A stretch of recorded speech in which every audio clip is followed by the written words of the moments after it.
that still shines underneath the loss.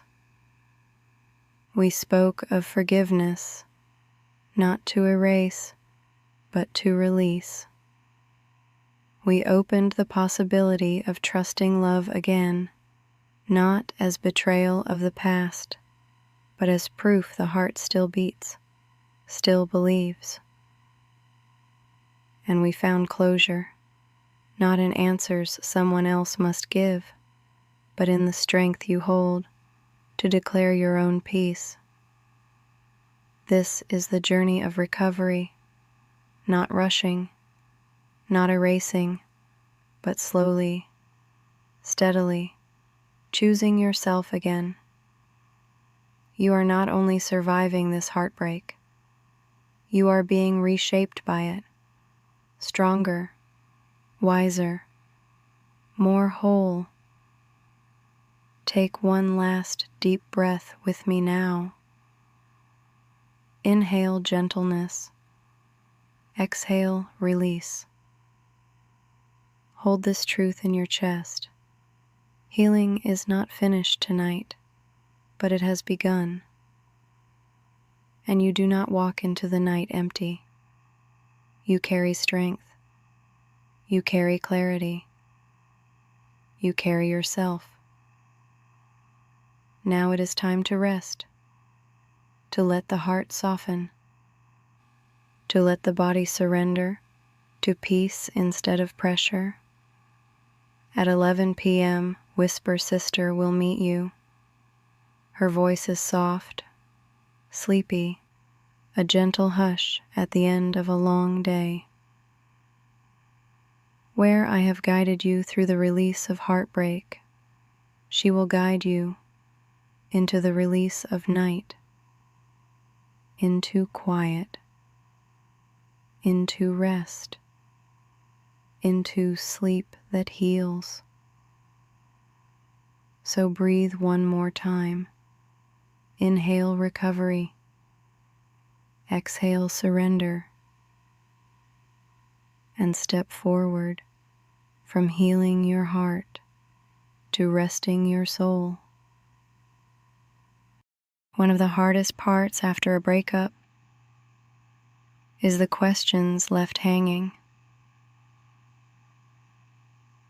Why did they leave?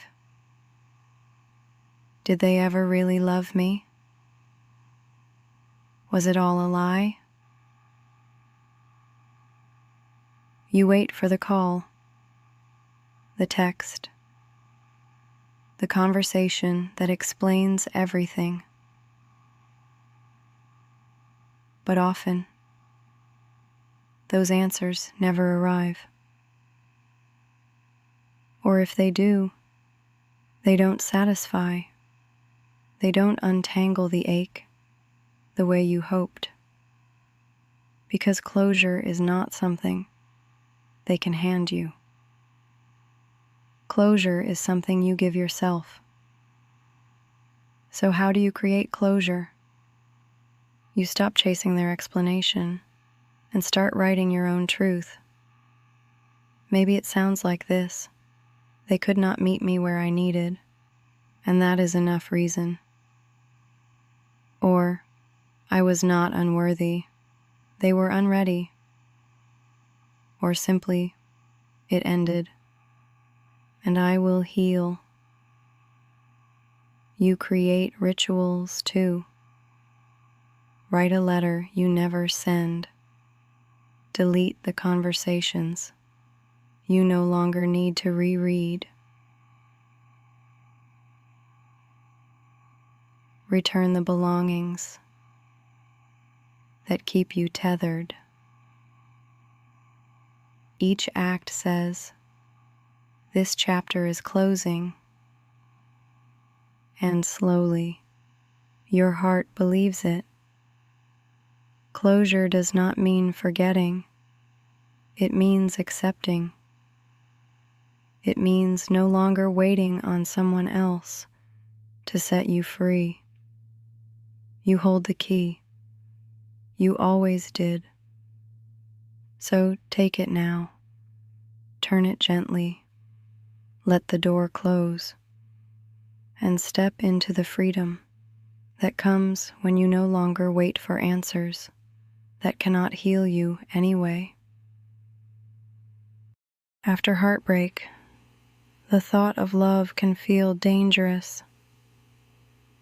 You remember the pain, the late-night tears, the unanswered calls, the sharp silence where intimacy used to live. Your heart whispers, "Never again." And that instinct makes sense. It's self-protection. Your heart is building walls to keep from breaking a second time. But here's the truth. Those walls don't only keep out pain, they also keep out joy. Healing is not about rushing into love again.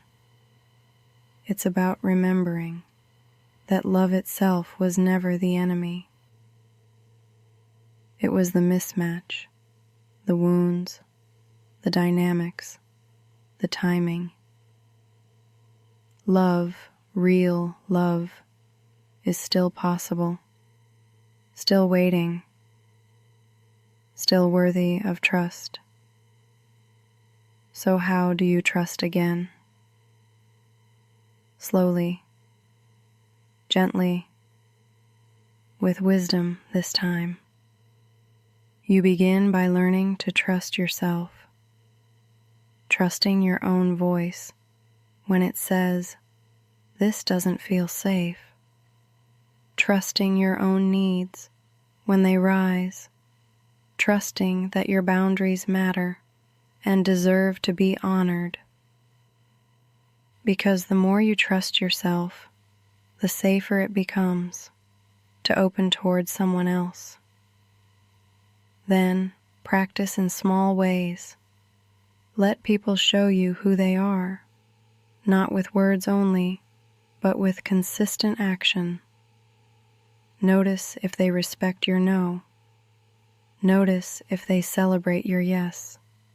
Notice if you feel more yourself around them, not less.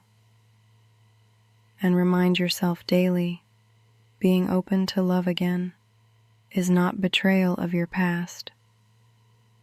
It does not erase what you felt. It does not minimize what you lost. It honors the truth that your heart is still alive. You are not meant to stay walled off forever. You are meant to heal. You are meant to love wisely, deeply, fully, again. When people talk about forgiveness, they often misunderstand. They think it means saying, "It didn't matter," or "It's all okay now." But forgiveness does not erase. It does not excuse. It does not mean you invite someone back in to repeat the same harm. Forgiveness means release. It means loosening your grip on the bitterness that burns you more than it burns them. It means saying, "I choose not to let this wound control the rest of my life." Forgiveness is not for their comfort. It is for your peace. Forgiveness also means turning inward. You must forgive yourself for what you did not know then, for the red flags you overlooked, for the compromises you regret, for the love you gave that was not returned in kind. You may feel shame about those choices, but shame keeps you locked in the past. Forgiveness unlocks the door. Whisper it gently. I forgive myself for being human. I forgive myself for learning the hard way. I forgive myself for loving as best I knew how. This is not weakness. This is healing. because when you forgive, you free yourself to move forward without dragging the chains of yesterday. The past remains part of your story, but forgiveness allows it to be a chapter, not the whole book. So tonight, consider where forgiveness might be needed, not as a gift to someone who hurt you, but as a gift to yourself. Because the truth is, you cannot rebuild love for your future while still gripping resentment from your past. Forgiveness is the release. Forgiveness is the bridge. Forgiveness is the strength that makes room for joy again. One of the quiet losses after a breakup is the version of yourself you forgot while loving someone else. You shaped your days around them. You adjusted your rhythms. You bent your preferences. And now, without them, you may wonder, who am I without this relationship? This is not failure. This is a doorway. You are being invited back to the parts of you that waited patiently while love took center stage. Think back. What lit you up before? What hobbies, what passions, what rituals were once yours alone? Those pieces are still here. They are waiting. They are ready to meet you again. Rediscovering yourself is not only about going backward, it is also about becoming new. You are not the same person who entered that relationship. You carry lessons now. You carry wisdom. You carry scars that shape strength. So begin gently experimenting. Try activities you've never tried. Say yes to opportunities you once thought weren't you. Journal about who you want to be now. Ask yourself, what kind of mornings do I want to wake into? What kind of friendships feel nourishing? What kind of love feels aligned? Rediscovery is not just remembering, it is creating. This is your chance to weave yourself again, threads old and new, woven into someone whole, someone free. So do not fear this question, who am I without them? Instead, answer it slowly, day by day, with courage, with curiosity, with care. Because the truth is, you were always more than who you loved. And now, you get to meet yourself fully again. After heartbreak, your mind often turns inward first. You replay the conversations, the choices, the red flags you ignored. You whisper, if only I had done more. If only I had loved better. If only I had been different. But self-blame is heavy. It builds a prison inside you. And here is the truth. No relationship ends because of one person alone. It takes two people and two sets of choices. You are not the villain of your own love story. You are human. You did the best you could with what you knew then, and that is enough. Blame doesn't only turn inward, sometimes it points outward at the one who left, at the one who hurt you. and anger here is natural. It can even be useful at first. It protects you from collapse. It reminds you that you deserved better. But if you hold on to it too long, blame hardens into bitterness. And bitterness keeps you tethered to the very person you are trying to release. So healing requires this: let go of blame, both directions. Not to excuse what happened, not to erase accountability, but to free yourself from carrying the weight of a story already written. Try saying it softly.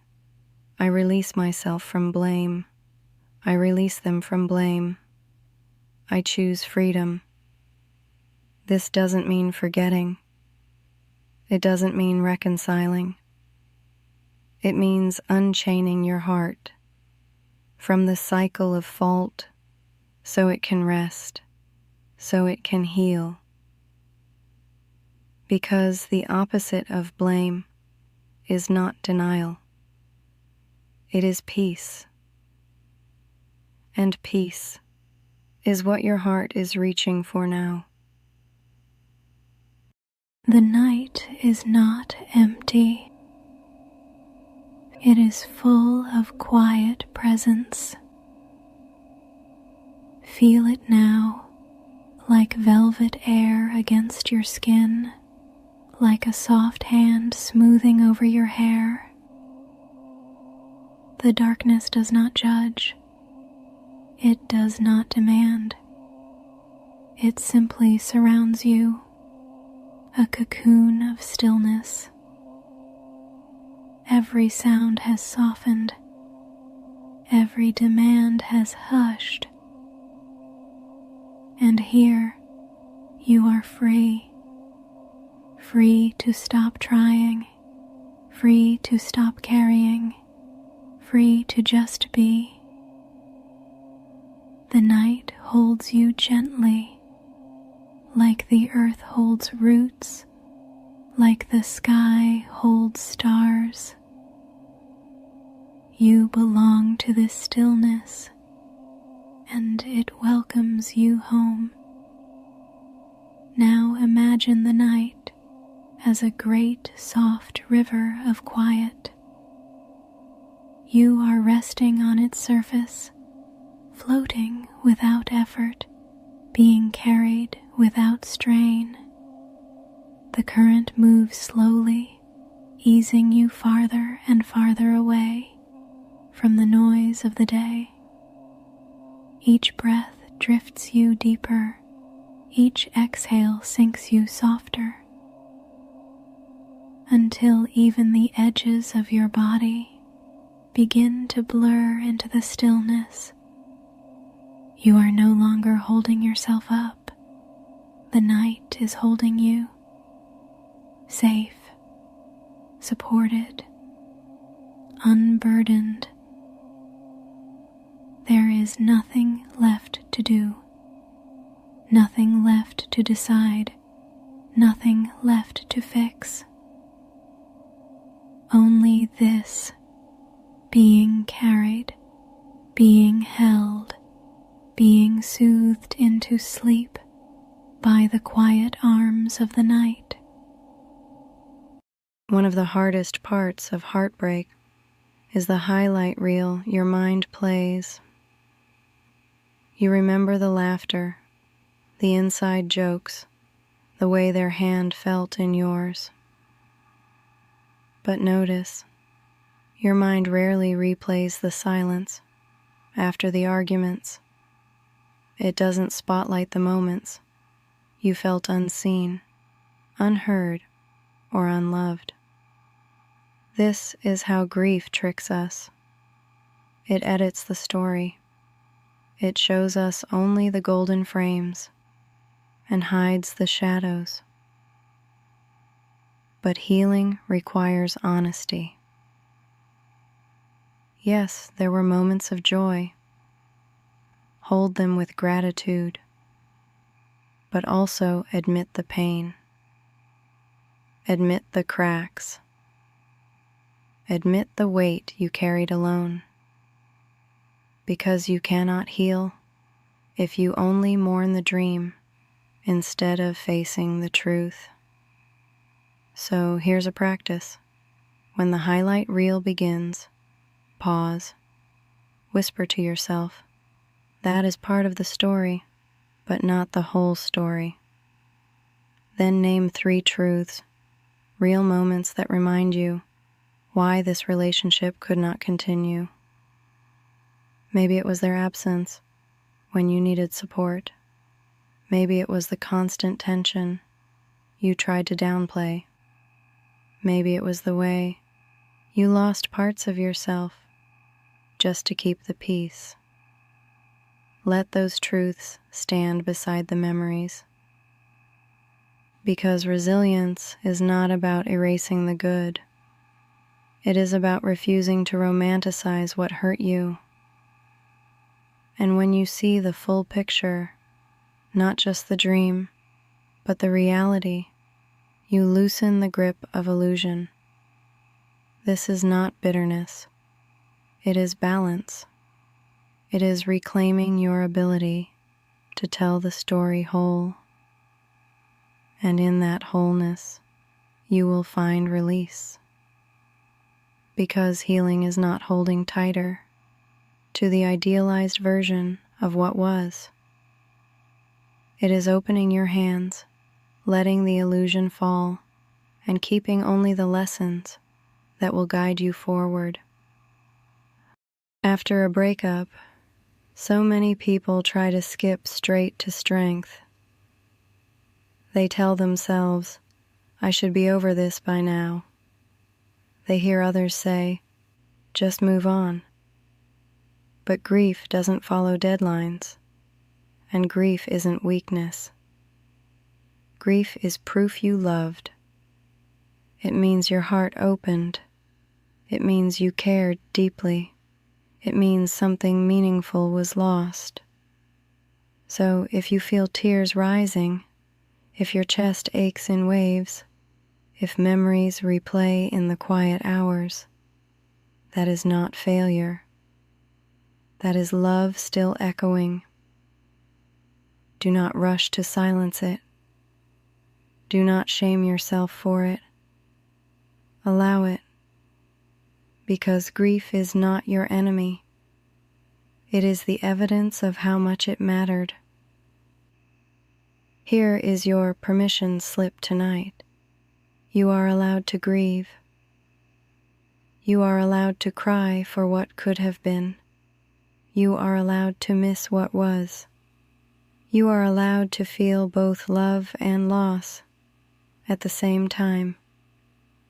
Recovery does not come from pretending. It comes from feeling. So sit with it for a moment, for an hour, for as long as it takes. If the tears fall, let them fall. If the anger rises, let it speak. If the sorrow lingers, let it breathe. And remind yourself, I am grieving because I loved, and love is never wasted. This grief is not the end of your story. It is the bridge between chapters. And each time you allow yourself to feel it, you move one step closer to crossing that bridge into healing. The hardest part after heartbreak is often the silence. No more texts lighting up your phone. No more calls at the end of the day. No more voice saying your name like it belonged to them. And that silence, it can feel unbearable, like the air has been taken from the room, like you're left holding an echo instead of a presence. It's tempting to fill the silence with noise, scrolling, numbing, running from the ache. But hear me, silence is not emptiness. Silence is space. And though it hurts right now, this space is where healing begins. So let's start simple. Let's start with one breath. Inhale slow, like you're giving yourself permission to still exist. Exhale steady, like you're letting go of the fragments you cannot carry tonight. Again, inhale, letting oxygen remind you, I am still here. Exhale, reminding yourself, I don't have to fix everything at once. This is the first practice of recovery, to breathe, not to rush, not to erase the pain, just to prove to yourself that life moves through you still.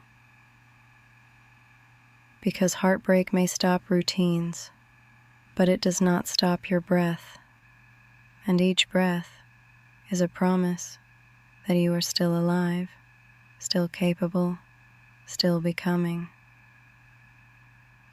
We have walked through heartbreak together tonight. We sat in the silence after love ends. We breathed through grief. We named the illusions and let them go. We rebuilt self